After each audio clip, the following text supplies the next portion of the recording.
Sejam muito bem-vindos a mais um episódio do videocast Falso Plano em parceria com a Bola TV. Neste episódio vamos celebrar mais uma vitória do João Almeida. Este 2025 está em grande, o Botalume está completamente imparável e desta vez foi na Suíça, mesmo dando 3 minutos de avanço no primeiro dia, que mais uma conquista extraordinária se verificou. Como sempre, dar-vos nota para nos seguirem em falsoplano.pt, no Twitter e também no Instagram. O meu nome é Henrique Augusto, sou um estimado moderador deste podcast e tenho hoje comigo Miguel Pratas. Olá. E estão todos a adotar a cena do Bau, já reparaste? Antes era só tu que fazias aquele assim. Eu estou cá hoje. Mas tu estás cá hoje. E Fábio Bau. Olá, malta. O original. Obrigado. Bau, antes de irmos passar o episódio inteiro a dizer que o João é o maior e que se calhar o Pogacar já devia trabalhar para ele no Tour e que a UAE tem tudo isto tudo virado ao contrário, vamos passar um bocadinho, como tem sido o nosso hábito quando estamos a analisar as corridas, o dia-a-dia de como é que aconteceram as coisas na Suíça, começando logo com um dia que não foi exatamente aquilo que nós estávamos à espera, digamos assim. Obrigado, Henrique. Antes de mais, só dar-te aqui a nota e agradecer-te pelo facto de me deixar ser o primeiro a falar no episódio quando está um dos membros fundadores presentes. Não sei se o fizeste para me convencer, mas eu fiquei satisfeito e, aliás, a vontade de vir foi outra. Não, imagina, eu sou um moderador que dou atenção àquilo que vocês dizem quando eu partilho os scripts. Eu gosto de receber feedback. E tu fizeste esse choro da última vez, que foi engraçado, que disseste que eu, se calhar até, pode ser verdade, inconscientemente, o primeiro a falar era sempre o mais antigo do Falso Plano. E então eu registrei logo, fiz uma nota mental de que a próxima vez que tu viesse eras o primeiro a falar. Bem, não vou continuar, fica para a próxima. Obrigado. Eu vi que enganaste no script e até meteste os dois com a mesma cor, que era para não se perceber que era o Bau logo ao início. Isso é cá falso. Em cima. Isso é falso. Mas pronto, isto é bastidores. Não tem problema. É falso. Mais acima... Não, depois entretanto mudaste, porque quando eu vi estávamos os dois verdes. Vamos para o Tour da Suíça. Vamos. Se calhar mais interessante do que esta uma volta que já foi muito feliz para portugueses, não é? Nomeadamente o Rui Costa, e que estava na altura de começar a ser tomada por um português. Sendo que a etapa 1 foi logo uma etapa que nos deixou um bocadinho com um dissabor, visto que quem venceu a primeira etapa foi Romain Grégoire, da FDJ, e naquele dia o João perde 3 minutos. A meu ver não era desejável, mas também não era o ideal, porque no fundo o João se calhar estava a perder 3 minutos para Romain Grégoire, Vauquelin, Alaphilippe, tecnicamente malta que não iria ser considerada à geral, digamos assim. Ao mesmo tempo, acaba por ficar aqui a ideia de que a UAE quis deixar sair na fuga Grosschartner para certificar que tinha lá alguém e possivelmente porque não queria ser ela a trabalhar para conseguir alcançar a fuga. No final do dia o João perde 3 minutos, mas Oscar Onley também perde esses mesmos 3 minutos. Jan Christian, que na altura ainda era um dos favoritos também à vitória da geral, também perdeu esses mesmos 3 minutos. Portanto, só talvez Pablo Castrilho pudesse, na minha opinião, levantar ali se calhar algumas dúvidas. Ben O'Connor também. Também Ben O'Connor, pudesse levantar algumas dúvidas. Na etapa 2, que foi a etapa vencida por Albanese, foi a etapa ali um bocado estranha em que manteve-se tudo igual em relação à geral, mas Jan Christian tentou ali um late attack que não resultou, e esse late attack trouxe muitas questões no pós-corrida e foi então que a equipa, e depois vamos falar disto mais à frente, foi então que a equipa veio aqui um bocadinho defender o suíço, de que efetivamente ele não esteve bem naquele dia, mas queria recuperar. E tivemos um João sempre muito à parte de todas estas questões, a verdade é essa. Na etapa 3, que foi a etapa vencida pelo americano Quinn Simmons, foi onde o João começa a remontada. O João termina essa etapa em segundo lugar, foi lá conquistar os segundos de bonificação e efetivamente a etapa 4 acaba por ser a confirmação e na minha opinião é quando o João afasta os demónios do Paris-Nice depois da etapa em que ele acaba por vencer a Vingegaard e no dia a seguir acaba por já não estar bem. Aqui ele consegue estar bem 2 dias consecutivos e, aliás, esteve melhor até no segundo dia e acaba por vencer a etapa 4. Na ascensão a Sepúlveda, João acaba por meter o seu ritmo que todos conhecemos, aquele ritmo que parte pelotões, e acabou por partir a concorrência toda, ninguém o conseguiu responder. Ele, na descida, conseguiu defender-se muito bem. Sim, convém para enquadrar o feito e para mostrar o quão diferente isso é daquilo que nós estamos habituados a ver do João, convém dizer que essa subida onde ele faz o ataque, não foi bem um ataque, foi o ritmo que ninguém conseguiu seguir. Quando chegámos lá acima faltavam 45, 46 km para a meta, não é? Exatamente. E o expectável seria no João de 2024, ele vai ser apanhado. Mas não, conseguiu manter-se e foi mais uma vitória em etapas. Na altura, creio que ele neste momento agora tem 8. 9. Ele agora tem 9, portanto aquela na altura foi a sexta. Portanto, não está fácil de manter a conta. Exato, não é? mas a sexta colocou logo na segunda posição de corredores com mais vitórias na UCI, apenas atrás de Tadej Pogacar. Portanto, ele estava ali na luta porque haviam alguns com 5, nomeadamente Tim Merlier, era um dos casos. Mats Pedersen também, e ele acaba por passar à frente dessa concorrência toda. E a meu ver, foi o dia em que nós confirmamos que, ok, se calhar aqueles 3 minutos não foram perfeitos, mas pode haver aqui uma correção. E foi com essa esperança que nós seguimos em frente. Assim, nós estivemos aqui no último domingo a falar exatamente sobre isso. Nós no último domingo tinha acabado de ser a primeira etapa em que o João perde uma série de tempo, e o que nós dissemos foi sempre no sentido de esta volta à Suíça, o João era tão favorito que ele só tinha quase que não a perder. E aquilo que ele faz no primeiro dia, basicamente, é abrir o jogo e dar hipóteses aos outros, mas que isso também podia ter um outro lado, que foi o que acabou por se verificar, termos um João mais ofensivo do que aquilo que é habitual. E chegamos então à segunda parte da semana, a parte mais dura, e passamos aqui ao Miguel Pratas. A segunda semana começou com uma pequena derrota do João, mas com mais tempo recuperado. Sim, foi uma derrota, não sei se pode bem chamar de derrota, mas pronto. Foi uma etapa que já tinha alguma dureza, com 2 subidas a Castaneda, que é uma ascensão relativamente curta, 4,5 km, mas com uma pendente média de quase 10%. Já é alguma dureza considerável e se calhar nem tinha bem as características que o João gosta.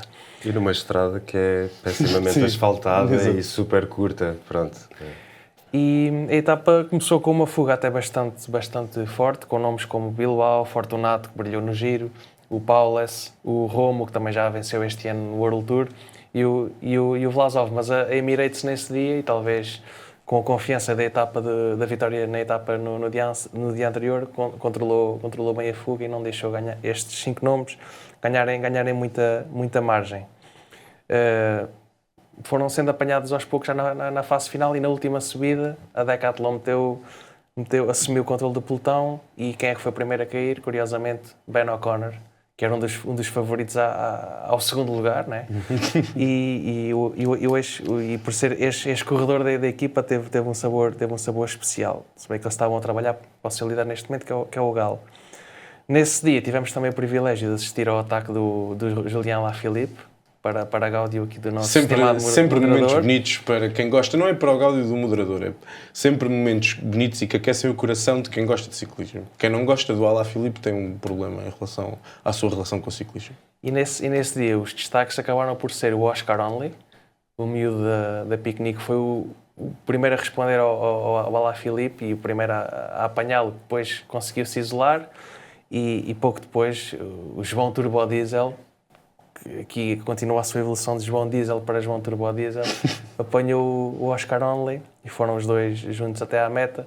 No final acabou por ser o britânico mais forte, mas deu ali a sensação que foi ali a curva final foi mal gerida pelo João, se não poderia ter tido o João chegou sucesso. depois em declarações posteriores a dizer que não entrou com a mudança certa no sprint, não ajuda, mas de qualquer maneira esse foi o dia em que o João mostrou mais fragilidades. Inclusivamente vimos o João fazer a almeidada que recentemente não o temos visto fazer, ou seja, ainda chegou a estar já durante a última subida em 5º ou 6º, a descolar já atrás de Vauquelin, atrás de Alaphilippe, e depois Sim, veio de trás para a frente, como já estão habituados nós Quem vê estamos. a prova em direto é super estressante porque em 10 minutos tipo, Sim. aquilo vai de mal a bem tipo, e tu não sabes em que ponto é que vais ficar, começas a vê-lo com uma cara super negativa porque parece que ele está em dificuldade, mas depois ao mesmo tempo começas a vê-lo meter o seu ritmo, ir passando um, ir passando outro e lembro-me de estar a ver isto em direto e pensar tipo, bem, este homem é impróprio para cardíacos.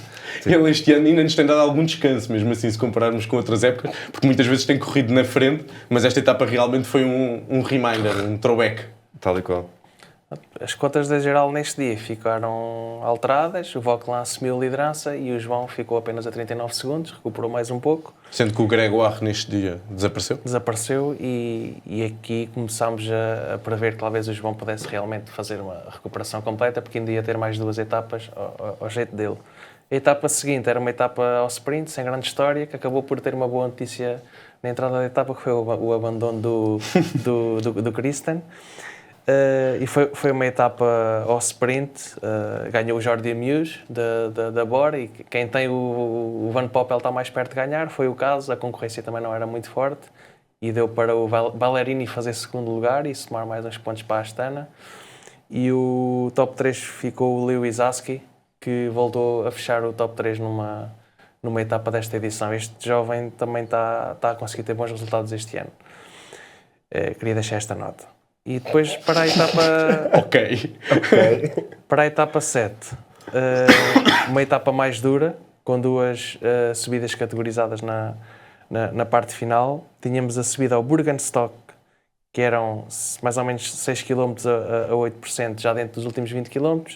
E depois a subida final a Emeten, uma subida também curta e dura, 4 km a 8%. Fuga controlada. Na penúltima etapa, o João Almeida acabou por ser o primeiro dos candidatos a assumir o ataque. Atacar a Almeida, não é bem atacar. Lá está, subiu o ritmo, não se conseguiu distanciar, foram aqueles mais fortes, tipo o Galo, o Vauquelin, e acabaram por ir juntos até à fase derradeira, a 400 metros da meta, sensivelmente. O Vauquelin faz um ataque espetacular, ele dava a sensação que ia passar mal, mas aproveitou a marcação dos outros 3 e arrancou, e todos aí pensámos que ele iria para a vitória e somar mais segundos de bonificação e aumentar a sua vantagem, mas o João conseguiu reagir, conseguiu ir no seu turbo diesel e fazer um sprint final com alguma autoridade e acabou por vencer a etapa de uma forma espetacular, bonificou. O Vauquelin acabou por ser apenas terceiro, ou seja, o João ainda ganhou mais de 6 segundos neste dia, e o Oscar Only desta vez saiu derrotado e ficou em segundo. Isto dava excelentes perspectivas, mais uma vez, para a última etapa, que era uma cronoescalada com alguma dureza, principalmente a parte final, tinha cerca de 10% de pendente média nos últimos 5 km, não é coisa pouca. Eu diria até de todas as subidas desta volta à Suíça, provavelmente a subida mais ao jeito do João. Sim. Mais longa, um esforço mais contínuo. Era uma cronoescalada de apenas 10 km, mas tendo em conta esta dureza, era importante haver uma gestão equilibrada do seu esforço. E eu também acho que existe ali um quê de motivação ao longo do esforço que ele está a fazer, a parte em que ele ultrapassa o Alaphilippe.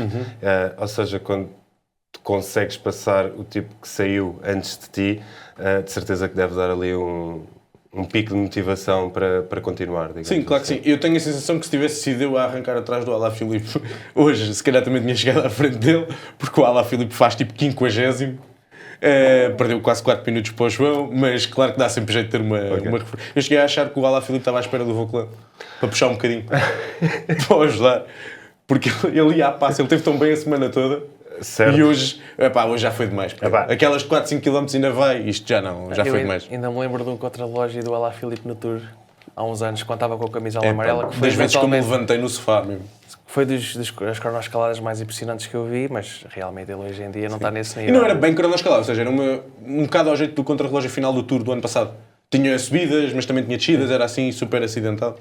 E ele ganha e festeja num contrarrelógio, que é uma coisa que também não se vê muitas vezes, que ele festeja esse contrarrelógio quando chega. Este contrarrelógio teve a particularidade de ter aqui uma estrela sentado na cadeirinha durante algum tempo, foi o Harry Sweeney, é o chamado PIN.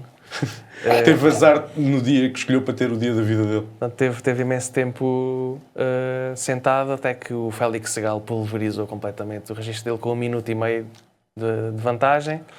Mas o austríaco esqueceu-se que ainda vinha o João Almeida, que ainda meteu mais 30 segundos em cima e acabou por conseguir vencer a geral com muita margem para o Vauquelin, que só na cronoescalada perdeu 1 minuto e 40. O João precisava de recuperar 33 segundos, recuperou 1 minuto e 40.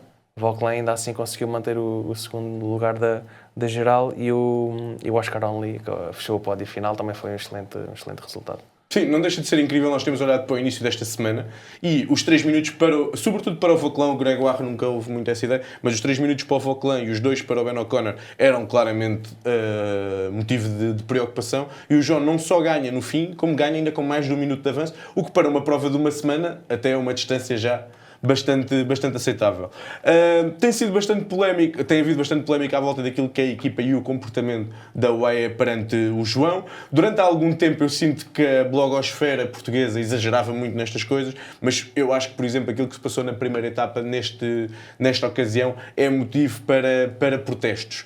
É verdade, a equipa já está mal ao deixar sair tanta gente perigosa, mas se a corrida partiu tão cedo, o próprio João, ao ver saírem ciclistas que são perigosos, acho que o próprio João também podia ter tido uma atitude diferente, mas daí para a frente, deixar abrir tanto tempo, deixar Grosschartner na frente, quando já se sabia que ele não ia ser uma luta para a geral, nem contra Vauquelin ou Ben O'Connor. Ter Kristen no grupo, que chega no grupo do João, sem nunca trabalhar, dá a indicação de que alguma coisa não correu bem, ou que pelo menos a ideia do envolto do líder não foi 100% executada. Pode-se dizer que é porque o João disse: façam a vossa corrida que eu ganho na mesma? Pá, se foi isso, é a patrão, mas dar 3 de avanço é perigoso. E se nós estávamos com estas suspeitas, quando há um momento, no fim da segunda etapa, quando Bjerg, eu vou passar para ti, que sabes o que é que me refiro? Refere-te às pernas, portanto. Às pernas do Kristen. O Kristen, exatamente, ou seja, o Bjerg diz que Kristen fica contente do Kristen estar com boas pernas depois da queda na primeira etapa, é pena não os usar para trabalhar. E quando tu tens um elemento da equipa a dizer isto, quer dizer que mesmo lá dentro a coisa não está 100% alinhada, não é? Podemos ver isto de 2 formas. Podemos ver a forma em que nos queixámos que a UAE, quando tinha Isaac Del Toro na frente do Giro, trabalhou para chegar à frente com a Ayuso, e agora, se calhar, a UAE, ao ter visto Grosschartner estar na frente, pensou: não vamos cometer o mesmo erro do Giro, vamos deixá-lo lá estar e acreditar nele. O que eu não acho que tenha acontecido, ponto número 1. Não sei qual é que foi o tipo de comunicação do João para a equipa, nem sequer sei se existiu comunicação do João para a equipa. Eu acho que, à partida, para o Tour de Suisse, possivelmente o João e o Jan Kristen eram os favoritos, ou neste caso os protegidos, da equipa da UAE. Mas quero acreditar que, como é óbvio, o líder era o João, até pelos feitos que tinha vindo a fazer na Romandia e no País Basco. O João só vinha de vencer. Portanto, a realidade é que tu estás numa equipa da UAE com imensos talentos emergentes, imensos miúdos, pouca maturidade, e aquilo que tu vês nas provas de uma semana da UAE é que não existe uma liderança da mesma forma que existe quando está Tadej Pogačar. E é quer-se dar completamente oportunidades diferente. a toda a gente. Não sei se quer-se dar oportunidades a toda a gente, não sei se é pelo facto de Tadej Pogačar ser uma pessoa ativa e que está sempre a comunicar com a equipa, a exigir que a equipa esteja a um certo nível para que ele possa entrar quando tem de entrar, e se calhar os outros não são assim, se calhar vão mais calados durante a corrida, o que leva a, quando tu estás num esforço, a que venham mais insights pelo carro, que não está lá na altura, no momento live da corrida, e se calhar aqueles que são os líderes não são tão comunicativos com a equipa, e estas coisas acabam por acontecer. A realidade é que o que a UAE tem de compreender, e acima de tudo os atletas que fazem parte da equipa, é que o número 1 é a equipa vencer. Acima de qualquer individualidade está a equipa. E nota-se que Bjerg, Adam Yates, malta com mais maturidade, com mais tempo de estrada, mais tempo de pelotão, têm a noção disso, mas estes mais novos são irreverentes e acham que também têm direito a ter o seu momento E eu acho que também lhes é transmitido isso. E eu acho que o Bierg, por exemplo, é um ciclista que tem mais facilidade em falar porque é um ciclista que tu há anos que não o vês procurar os seus resultados. Não é? Ele sabe bem o trabalho dele e se calhar na primeira etapa teve-se a matar 100 km na frente do pelotão, quando o Christian estava no pelotão, ia dizer muito provavelmente que não conseguia ajudar, e depois quando o vê chegar no grupo e no dia a seguir o vê atacar, por alguma razão ele disse o que disse, se bem que Bierg, a meu ver, estas coisas resolvem-se em casa, internamente, e ele não devia ter verbalizado, embora para a nossa Giad dê algum jeito, porque é uma confirmação de que não somos só nós que achamos que se passou alguma coisa de errado. Isto é falta de assessoria por parte das equipas, na minha opinião, até porque, lá está, tu deixares que um atleta, por mais chateado que esteja, vá comentar isso para fora, dá sempre o aso a que depois, mais do que qualquer feito dentro da corrida, acabe por ficar à tona tudo aquilo que se passou no pós.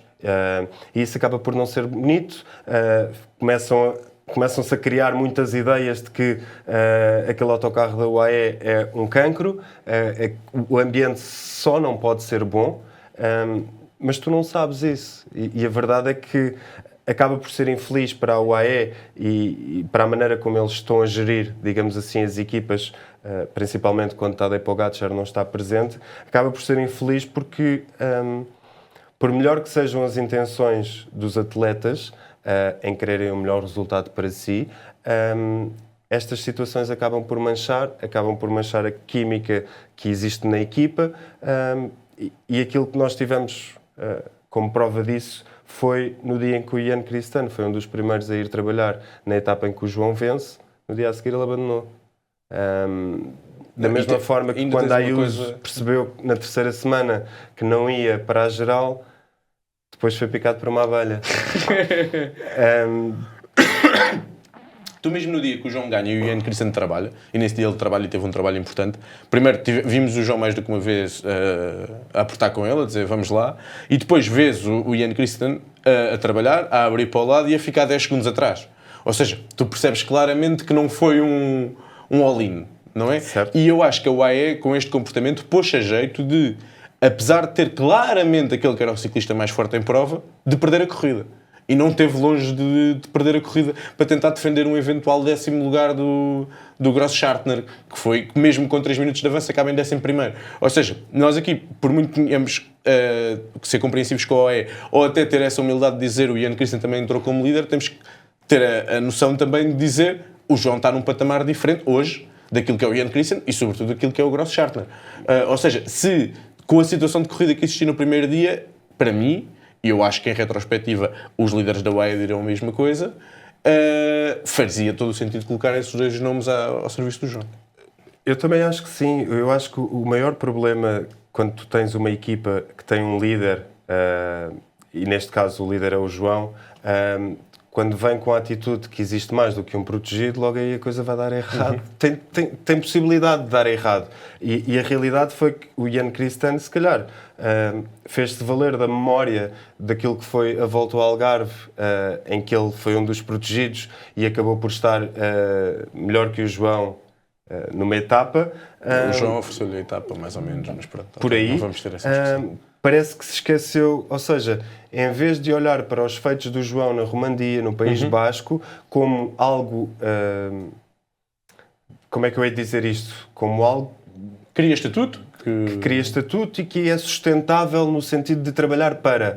Se eu trabalhar para este tipo, eu sei que este tipo pode ganhar. Não, eu acho que eles não têm essa maturidade e não pensam dessa forma, e o problema é que a equipa não os faz pensar desta forma, porque o ciclismo, no fundo, é um mercado mais pequeno, em que existem 3 ou 4 equipas que são capazes de pagar bons salários, e a verdade é que a UAE, de um momento para o outro, teve todos estes talentos emergentes como Del Toro, Ian Christian, Ayuso, e quer ficar com todos.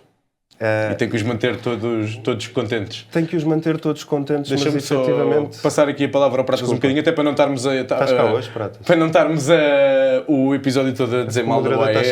Há muitas coisas para dizer de bem também do João e outros assuntos da corrida, mas como é que tu te colocas em relação a esta situação? Acho que aqui o ponto fulcral é que quando o Pogačar corre, ele é o diretor desportivo. E quando o Pogačar não corre, as instruções vêm do carro e as pessoas que estão no carro não têm tanta maturidade para entender taticamente a corrida e lá está, querem agradar a todos. São muitos jovens com muito talento que noutras equipas venceriam etapas com facilidade e aqui nesta é muito difícil poderes distribuir a todos, mas a verdade é que a Emirates tem conseguido até conseguir oferecer etapas e provas a muita gente, principalmente provas menores, como vimos, por exemplo, o Barão de Chini venceu uma corrida agora há uns dias. Os Gêmeos Oliveira também têm ganho bastante este ano. A equipa o Rui não ganhou ou ganhou? Eu não sei precisar o número, mas a equipa está a cada ano que passa a ter mais vitórias. Foi a 50 hoje, acho que foi. E se virmos o número de ciclistas diferentes, distintos, que venceram este ano, é uma coisa 15. absurda que se calhar nunca aconteceu nos primeiros 6 meses de um ano, tantos corredores diferentes numa equipa a vencer. Sim, é espetacular. E voltando agora aqui, saindo um bocadinho do âmbito da UAE e falando mais do João, que é o que nos interessa, nós vimos então o João, sabendo que tinha estes 3 minutos pela frente por recuperar, a vê-lo a atacar de muito longe, a fazer um solo de 50 km. De onde é que tu achas, qual é que tu achas que é a grande transformação do João para este ano? Nós já tínhamos visto o kick, nós já tínhamos visto que o kick dele estava de volta e voltámos a vê-lo no sprint que ele venceu. Mas esta ousadia de atacar a 50 km também é uma coisa completamente nova naquilo que é o arsenal do João, digamos assim. Não, nota-se um João diferente este ano e é o que eu referi há bocado. Ele acho que está a evoluir de diesel para turbodiesel. Nota-se claramente uma postura diferente, mas isto também vem da confiança das vitórias. Ele venceu 2 etapas no ano anterior e este ano já leva 9 vitórias do World Tour. Não sei se são todas no World Tour ou não. São. São números impressionantes e que há poucos ciclistas na história que venceram este número. Portugueses nunca tinha acontecido e ainda estamos em junho, não é? Ainda falta muito. E eu acho que o mental. O mental é fundamental porque a qualidade ele sempre teve. Notámos que houve ali uma estagnação porque foram muitos anos a ir ao Giro e a não conseguir, muitos anos a ir ao Tour e a não conseguir assumir à volta à Espanha e não conseguir dar aquele passo a mais. Ele teve ali 3, 4 anos, esteve sempre naquele nível em que efetivamente não conseguia vencer e nós olhávamos para o Pogačar e é o que estavas a referir, os colegas olham para o Pogačar, sabem que ele vence. O João ainda não tem essa certeza, mas começam a ter. Agora, a verdade também é que o João não está a competir contra a nata da nata. E agora falta-lhe dar esse salto. E eu acho que ele pode dar esse salto. Mas eu queria aproveitar isso exatamente. Ou seja, nós temos olhado para o João como o objetivo de ser o primeiro dos outros, ou o melhor dos outros. Ele já o ano passado fez 4º no Tour, ou seja, já uma posição que indica esse sentido. Mas, apesar da vitória, são 3 vitórias em etapa, e a vitória na classificação geral, o facto de ter discutido 2 etapas de montanha a chegar, por exemplo, com o Oscar Onley, é uma coisa que te preocupa quando o objetivo no Tour é, eventualmente, se a ideia for chegar ao pódio, é competir com Remco, com Roglic, ou tu achas que o facto de também não serem subidas exatamente adequadas ao estilo do João teve muito efeito? Eu não vejo essa etapa como uma derrota, porque além de não ser um percurso, um final completamente ao jeito dele, acaba por ser, se calhar, um final de etapa mais adaptado ao Oscar Onley, que não é nenhum pino. Sim. Tem uma boa ponta final. É um corredor que está cada vez mais a ganhar o seu espaço, e se calhar da piquenique. Só não ganhou mais cedo porque tem tido imensas clavículas partidas nos últimos 2 anos. Mas sem dúvida que era um miúdo tipo cheio de talento. Mas desculpa, era só para... E acho que não é vergonha nenhuma perder. Claro, nós olhamos para o Pogačar e vemos que ele ganha contra qualquer um, mas os outros corredores também perdem etapas e os vão vir aqui a vencer 3. Acho que devemos olhar mais para as 3 que ele vence de forma autoritária do que para aquela que não venceu, se calhar porque fez mal a curva final, porque não pôs a mudança certa. Claro, a minha questão não era tanto nesse sentido, era mais no sentido de, em etapas de montanha, que se bem que isto depois não são bem etapas de montanha, por isso esta análise pode não ser tão fácil de se fazer, se a ideia dele não conseguir dropar Oscar Onley pode ser, de alguma forma, preocupante. Eu não acho que seja, acho que são subidas muito curtas, explosivas. Até porque já ouvimos a dropar 2 vezes o Vingar deste ano. Exato, e também em subidas desse género. E porque no Tour vai ser um bocadinho diferente, não é? Se o João estiver a meter o ritmo no pelotão e de repente o Pogačar sai, não vai ser o João que vai tentar colar no Pogačar e com quem for com ele, ou seja, o João vai querer sempre deixar aquela... Porque senão, com o risco de quem vier atrás, possa, neste caso, também colar. Eu acho que, acima de tudo, também o que mudou no João, só para, no ponto que tu falaste anteriormente, do João de 2024 e dos anos anteriores para este João, foi nós deixámos de deixámos de ter a sensação que ele não deu tudo. Hoje em dia tu tens a sensação que ele deu tudo naquela corrida, porque acima de tudo aquilo que ficava sempre a sensação era o João não ataca, parece que acaba as provas e que tinha ali mais alguma coisa para dar. E eu acho que isso também depois vem com as vitórias, não é? É o tu tentares e resultar. E efetivamente ele já vem a fazer isso desde o Algarve, voltou a fazer no País Basco e fez no Paris-Nice antes até, quando deixou o Vingegaard para trás. Sim, toma as rédeas da corrida, não é? Tem uma atitude muito mais mandona em vez de eu estou aqui um bocado a ver o que é que isto vai acontecer ou não vai. Sem dúvida, já não sentes que é o João a ir ao sabor do vento, é a malta vai ao sabor do João, digamos assim. Até ficou engraçado. Eu queria agora aqui só destacar aquela que foi a segunda vitória em etapa do João. Dar aqui também um props ao Vauquelin, que sofreu muito com a amarela, os franceses que não ganhavam há 20 anos, e que nesta etapa parecia que estava a sofrer muito. Acaba por conseguir o ataque no final. Como o Pratas disse há pouco e bem, parecia que tinha surpreendido e que ia conseguir levar a vitória, e o João acaba por mostrar esta explosividade que tinha sido característica dele quando apareceu ao mais alto nível, mas que nos últimos anos tinha estado bastante mais discreta, para conseguir nos últimos 150, 100 metros descolar, não só passar para a frente, como ainda descolar. Ele ainda ganha com alguma margem, e o Bau ainda elogiou o festejo dele. Lá está. Eu ia dizer uma coisa anteriormente e acabei por não dizer na altura, que foi o Vauquelin acaba esta etapa e manda-se para o chão. Sim, porque ele estava completamente vazio.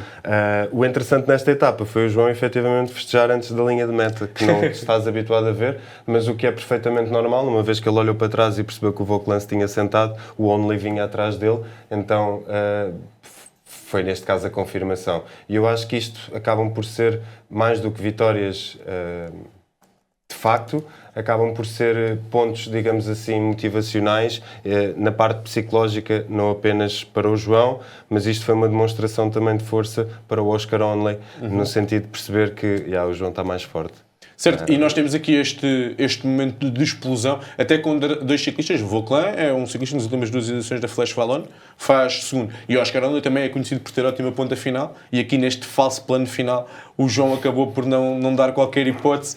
Entra a 33 segundos então para o contrarrelógio final. Pratas, como é que estava a tua confiança à entrada para o dia de hoje? Eu gosto muito do Vauquelin e não pensei que ele perdesse 1 minuto e 40 para o João. Nunca. Sim, eu também não. Tanto tempo não. Agora acho que em 10 km seria possível o João talvez 50 segundos, 1 minuto, vencer com alguma margem, mas nunca 1 minuto e 40. Nunca acreditei nisso. Pensei que o Vauquelin fizesse um registro mais parecido com o Galo e fez muito pior que isso. Mas, é verdade, o João fez uma prestação incrível e as imagens no final da corrida foram também impressionantes. O João completamente de rastos, com dois staffs da Emirates a segurá-lo. Portanto, ele é aquilo que tu referiste.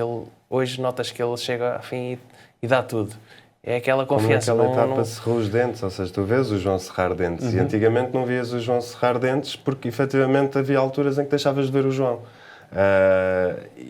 E isso, para nós, enquanto portugueses e enquanto malta que está a assistir à corrida em direto, não nos pode deixar mais satisfeitos, porque vemos tipo, aquele português está a dar tudo o que tem, e se rebentar, olha, rebentou, mas que nós sintamos na cara dele que ele rebentou. Sim. E não que achemos que podia haver ali. E nós estávamos a acompanhar a etapa, a subida tinha 10 km, sendo que os 5 últimos eram mais duros.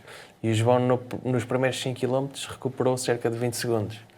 E eu acho que o Vauquelin também, sabendo isso, ou seja, provavelmente o Vauquelin é daquele tipo de ciclista hoje, que se não tivesse sabido, àquele momento estava a perder 22 segundos, que em vez de ter perdido 1 minuto e 40, tinha perdido 1 minuto. Agora, ele quando sabe que na zona mais leve, e provavelmente ele ia dar tudo, e perdeu 22 dos 33 segundos, perder muitos mais, não é? Percebeu que não estou na luta sequer. Sem dúvida, eu acho que ele acaba por sofrer um bocadinho daquilo que foi o esforço que teve durante toda a semana. O Vauquelin já vinha nos limites, digamos assim. E isto foi apenas a confirmação, até porque, lá está, o Vauquelin na minha opinião, um ciclista em ascensão. Sim, mas ele até é mais um pancheiro do que propriamente um puro trepador, e em dias como este isso sente-se claramente, porque se há coisa que é trepador é uma cronoescalada, é arrancar, subir e ver quem é que chega mais rapidamente à meta. Como já destacámos, este foi a 9ª vitória, o World Tour do João na época de 2025. Para contextualizar, apenas Pogačar tem mais, o que não deixa de ser surreal, e é dizer que o João tem 9 e com 8 não há ninguém, com 7 não há ninguém, 6 é Mats Pedersen, se não estou em erro. Ou seja, estamos aqui a falar de um João que durante muitos anos não era ganhador. É um João que é o primeiro ciclista da história a vencer 3 provas por etapas consecutivas, destas que são o top 7 das provas de uma semana, no mesmo ano. O que não quer dizer, ou seja, se Pogačar tivesse tentado fazer isto, teria feito. Às vezes também é muito uma questão de como é que o calendário encaixa, mas se nunca tinha sido feito, vale a pena mencionar que nunca tinha sido feito. Para pôr isto em contexto, quantos portugueses venceram 9 etapas no World Tour? Na carreira toda, não é? sim. Pouquíssimos. Pouquíssimos, eu diria talvez o Rui Costa e o Joaquim Agostinho, e se calhar fechamos a loja aí, sem consultar mais temos afincadamente. muito mais produtos na loja. O Morgado daqui a uns anos, vamos ver. Exato. E chegando aqui, qual é que é o ponto? Ou seja, o próximo passo é naturalmente, e o João hoje fartou-se de reforçar nas entrevistas, o Tour e trabalhar para o Pogačar, mas nós também sabemos que o João não vai entrar no Tour sem ambições pessoais. Em que predisposição é que vocês imaginam o João no Tour? E aqui não é para nenhum de vocês em específico, é quem quiser responder. Eu acho que o João tendo feito 4º lugar na última edição, se ele tiver objetivos termos de fazer um top 10, não é? Acho que tudo o que seja 4º ou pior é mais do mesmo. O que interessa objetivamente é a vitória do Pogačar. Ou seja, neste momento, e tendo em conta a forma dele e o objetivo da equipa, acho que o foco deveria ser ele perder tempo na primeira semana, dar tudo pelo Pogačar e depois eventualmente ter ali 1 ou 2 etapas para ele tentar vencer, porque fazer mais um 4º, mais um 5º ou até mesmo um 3º, acho que são objetivos que colidem com os de Pogačar e da equipa, e acho que na perspectiva dele seria mais interessante ter agora uma vitória em etapa. E achas que o João é esse tipo de atleta que Não, precisa acho de que umas não. vitóriazinhas de etapas? Acho que não, mas ele nunca venceu no Tour. E vencer no Tour é o equivalente a venceres uma grande clássica. Venceres numa das etapas rainhas é quase o equivalente a venceres um monumento. E ele talvez ter a oportunidade de se libertar numa dessas etapas, se a Pogačar se houver margem para isso, por que não? Tu tocaste aí num ponto fundamental que é a margem que Pogačar terá ou não terá será uma visão diferente. Será o essencial. Já vamos à tua visão, Bal. Obrigado. Será o essencial para definir aquilo que poderá ser o comportamento do João no Tour. Ou seja, se o Pogačar, à semelhança do que aconteceu o ano passado, ganhar com muita distância, o João pode ter margem tanto para procurar uma etapa como para procurar manter-se por perto na geral. Eu concordo contigo que tentar fazer 4º ou 5º não tem grande interesse. Se ele vir que tem pernas e possibilidades por parte da equipa para tentar, por exemplo, fazer um 3º, eu acho que fazer um pódio no Tour é uma coisa diferente. E a verdade, o que temos visto ultimamente é que Pogačar e Vingegaard estão muito acima de todos os outros, e se nós formos ver, todos os outros acabam a imensos minutos desse duo. Por isso também não é nada de especial, ou não será nada muito fora da caixa vermos o João ficar em 3º a 10 minutos. Certo, até porque o João faz o trabalho dele, mas já é normalmente na alta montanha. Faz o trabalho dele, os outros arrancam e ele depois vai no ritmo dele. Sim, o João, para esta edição, tem um trabalho muito específico que é quando o Pogačar quiser atacar, diz ao João, o João acelera ali 500 metros e a seguir o Pogačar arranca, e o João aí nessa altura vai na roda de algum dos favoritos e vai aguentar boas classificações gerais.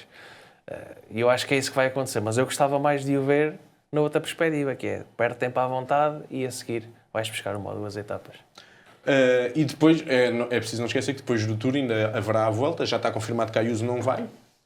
Pogačar nunca se sabe bem, até agora não está confirmado, mas o João estará presente na volta. Mas tu disseste que tinhas uma visão diferente, não? Sim, até porque eu não acho que o João seja este tipo de atleta que procura vitórias em etapas, a menos que seja para vencer a geral.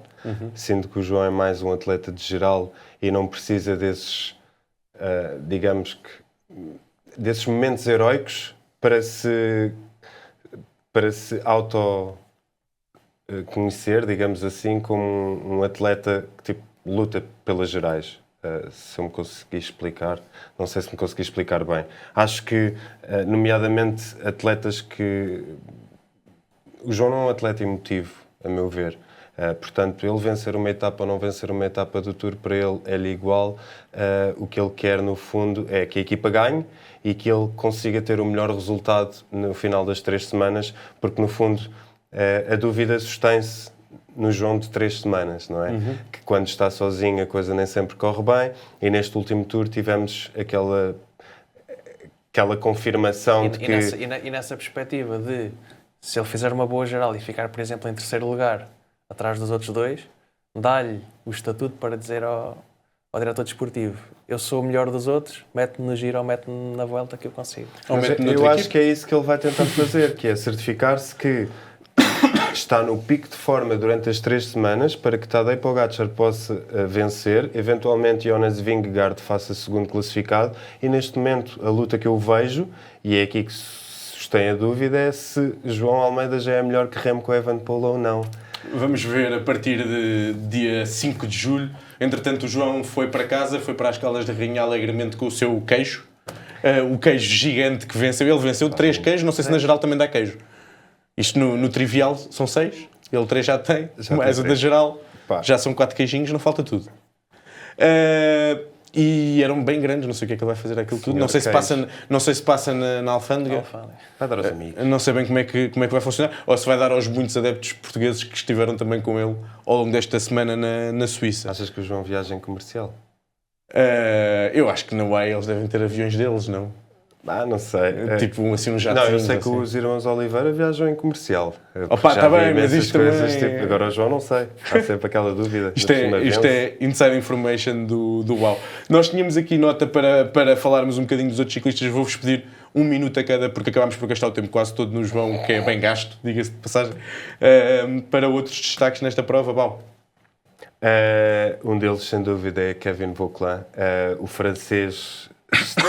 Está, no fundo, a comprovar aquilo que nós já achávamos dele.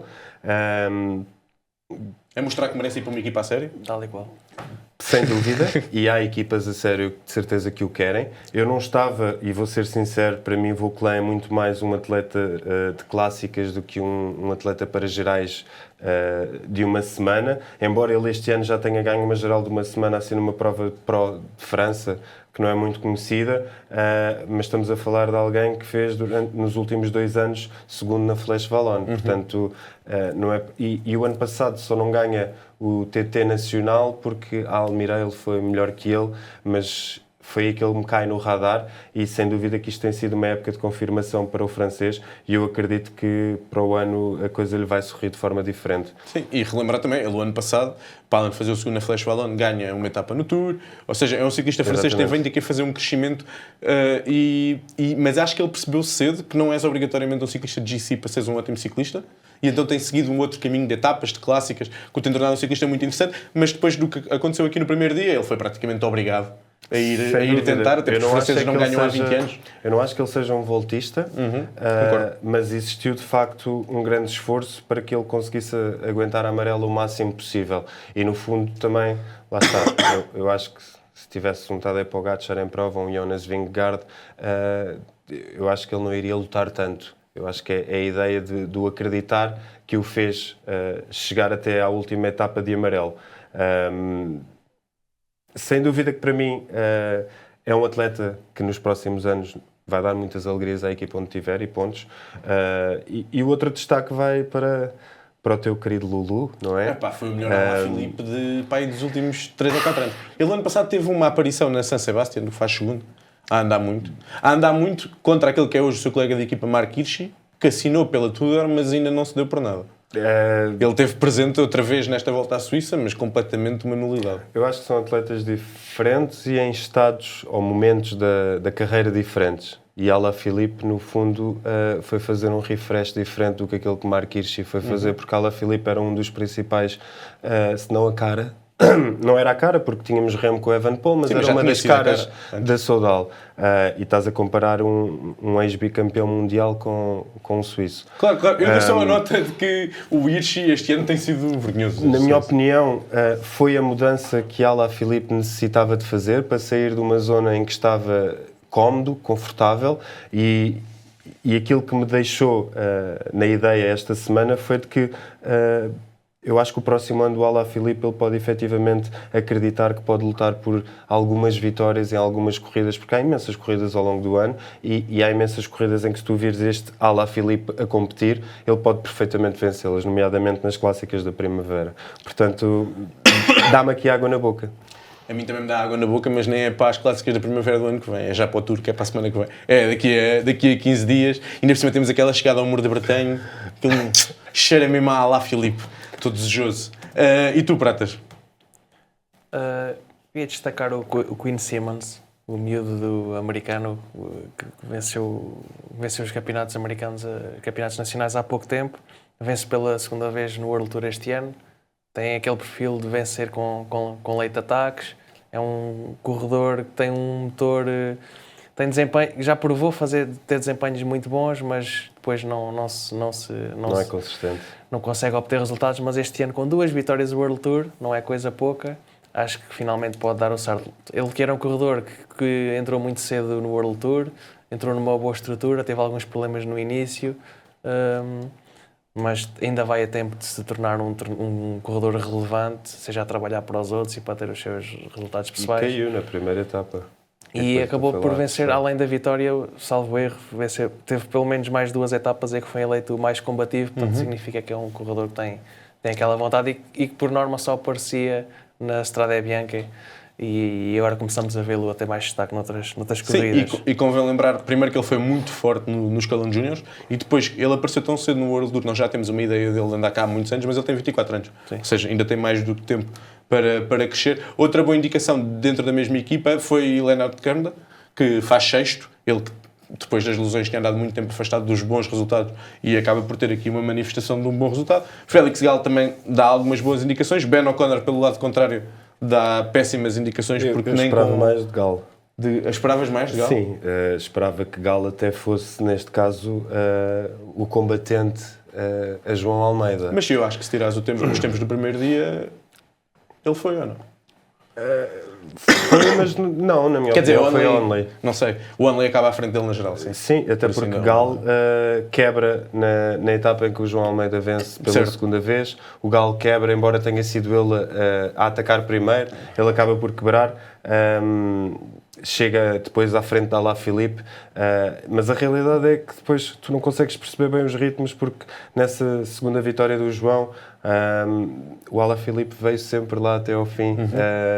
E é aqui que tu também pensas... Fiquei super surpreendido com a prestação de Alaphilippe nesse dia. Também eu, mas eu não consigo perceber se foi efetivamente bom desempenho do Alaphilippe ou, digamos que, meio que uma defesa dos outros em não atacarem ou não colocarem um ritmo mais forte. A verdade é que só lá estavam 5 ciclistas e Alaphilippe era um deles. Por isso, se o ritmo foi baixo, também tinha sido baixo para os outros todos. E numa subida daquele estilo, Alaphilippe estar lá, até o melhor Alaphilippe tinha dificuldades em subidas tão longas. Não é que fosse muito longa, mas era 5 km ou 6. Quanto mais o atual, e então acabou por ser um ótimo indicador daquilo que está por vir para o francês. Em relação ao Félix Gall, eu acho que a cronoescalada era o único dia realmente para ele. Ou seja, ele é um trepador à semelhança do João, um trepador para subidas mais longas. E ele hoje acaba por estar na posição em que eu esperava, que é muito melhor que os outros todos, mas ainda bem pior do que o João.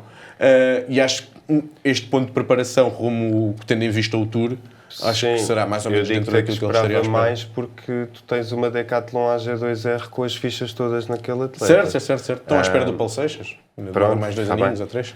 Então esperem um bocadinho. É isso, acho que vão ter que, se é para lutar pelas vitórias a sério, vão ter que esperar mais um pouco. Passando agora muito rapidamente um bocadinho pelas outras corridas, começamos pelo Giro Next Gen, foi um espetáculo esta semana e a Eslovénia continua a trazer problemas para o ciclismo mundial. Desta vez foi Jakob Ormzel, nós tínhamos falado dele a semana passada e já há 15 dias, porque ele tinha feito top 5 na volta à Eslovénia de elites. Acaba por chegar à camisola rosa apenas no último dia, destornando Luke Tocqueville, que não era um dos principais favoritos à partida, mas acabou por fazer uma grande prova e uma grande defesa. E Arnaud Huidar, que era o principal favorito, acaba por abandonar, teve uma queda, foi forçada a desistir e assim a corrida acabou por ficar mais aberta. Nordagen, no jovem da Visma Leasabike, vence hoje a última etapa, mas não chegou sequer para chegar ao pódio e acaba por ficar um bocadinho aquém das expectativas. Não sei se algum de vocês tem alguma coisa a acrescentar ou se querem já passar a este rápido rescaldo também a fazer da corrida de Copenhaga. Eu não tenho nada a acrescentar, Henrique. Então, o que é que se passou neste novo... Copenhagen Sprint tivemos 2 sprints, um masculino e outro feminino. Primeiro tivemos o feminino no sábado e Lorena Wiebes venceu o sprint sem qualquer margem para dúvidas, até se torna um bocado desconfortável estar a ver a Lorena Wiebes sprintar, porque a Elisa Balsam passou se calhar os últimos 50 metros sentada, ainda assim termina em segundo, mas completamente conformada com o segundo lugar. Só destacar que nesta corrida existiu ali uma queda complicada por volta dos 60 km, aos 66, se não estou em erro, o que fez partir o pelotão e a Lidl teve de trabalhar imenso para conseguir voltar a colocar-se na frente e trazer a Elisa Balsam. Depois acaba por haver uma queda novamente aos 8 km e acho que a Georgia Baker acaba por ser uma das atletas afetadas, que acabou por ficar no chão e era uma das potencialmente favoritas ao top 10, porque só existia uma favorita a vencer e no fundo foi a confirmação que neste caso Lorena Wiebes é a sprinter mais potente do pelotão feminino. Surpresa. Desde o ano passado ou do ano anterior ou whatever, não chega ninguém que a seja capaz de parar. Já nos homens tivemos um sprint mais aberto, digamos assim. Basicamente, eu achava que a UNOX estava muito bem colocada para lançar os seus sprinters. Aquilo que eu não tinha noção era que quando o sprint se dá, aquilo ainda faltava imenso. Ainda faltava alguma distância. Então tu tiveste a UNOX a sair e depois acabas por ver a Cofidis a sair com o Renard. Há ali um momento em que eu acredito que é o Renard que vai vencer, mas depois começa a ver sair Dylan Groenewegen e penso, bem, este gajo vem muito fácil e ele começa a sprintar, mas efetivamente depois... Faltou 100 metros esse pessoal todo. Do além vem Jordi Meeus, ou diretamente da Suíça vem Jordi Meeus, porque tinha vencido há coisa de 2-3 dias e voltou a vencer em Copenhaga. Destaque aqui para Renard, que faz o segundo lugar, e até já me estou a esquecer do terceiro, foi GNR, não foi? Foi GNR. Emiliano GNR. Nosso reininho. Que eu não levei na Fantasy, mas pronto, enfim. Destaque aqui só negativo porque existia uma grande expectativa de ver novamente Mads Pedersen a correr. Em casa? Em casa, ainda para mais. E nós não vimos uma Lidl. Nem sequer aquela Lidl que estamos habituados a ver liderar o sprint final. Não aconteceu. Portanto, para mim é um chapeau para o Jordi Meeus que, desde que Sam Bennett sai da bora e o Welsford acaba por, digamos assim, flopar assim um bocado naquelas que eram as expectativas de quando foi contratado. Agora só me está a vir Picnic, mas não, foi contratado à DSM na altura. Jordi Meeus soube aproveitar esta frecha e já desde o final da época passada que tem vindo a conquistar bons resultados à semelhança com Danny Van Poppel, mas eu acho que Jordi Meeus acaba por ser um sprinter mais afirmado do que Danny Van Poppel. Sim, Danny Van Poppel tem-se vindo a consolidar sobretudo como um dos melhores, se não o melhor lançador. Pratas, desculpa, já não te vou dar tempo para passarmos à Baloise. Venceu, para variar, a UAE, venceu o Filippo Baroncini. Um dos principais pontos de interesse do que aconteceu nesta semana na Bélgica acabou por ser o duelo dos sprinters. Tim Merlier voltou a dar a ideia de ser o mais forte, com 2 vitórias. Philipsen apenas venceu por uma vez. Depois tivemos o regresso às vitórias de Itanator, que nós nem sabíamos bem que ainda estava vivo, e venceu. Tivemos também Berkmoos a vencer a etapa mais acidentada, mas o destaque vai para Baroncini, o 15º ciclista diferente, como o Prata já tinha dito, da UAE, a vencer este ano. E Thibaunis flop. Thibaunis flop. Já não é a primeira vez este ano. Fechamos assim mais um episódio do Videocast de Falso Plano. Para a semana não há episódio e voltaremos depois com um especial de antevisão à volta à França. A próxima grande corrida que vamos estar aqui a falar será a maior de todas as corridas. Como sempre, dar-vos nota para nos seguirem em falsoplano.pt no Twitter e no Instagram. Vemo-nos para falar da grande boucle. Até lá, um abraço.